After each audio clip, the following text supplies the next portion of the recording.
یا رب صلی وسلم دائما ابدا علی حبیبک خیر الخلق کلہم۔ تفسیر معارف القرآن میں ایک حدیث نقل فرمائی گئی ہے جس میں آقا علیہ السلام نے ارشاد فرمایا، مجھے اپنی امت پر 3 باتوں کا خوف ہے۔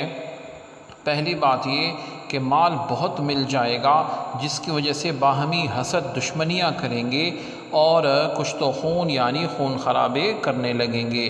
دوسرا خوف آپ نے یہ فرمایا کہ کتاب اللہ سامنے کھل جائے، یعنی ہر شخص اس کو سمجھنے کا دعویٰ کرے گا، اس میں جو باتیں سمجھنے کی نہیں بلکہ ایمان لانے کی ہیں اس میں بھی اس کے پیچھے پڑ جائیں گے، حالانکہ اس کا مطلب صرف اللہ ہی جانتا ہے۔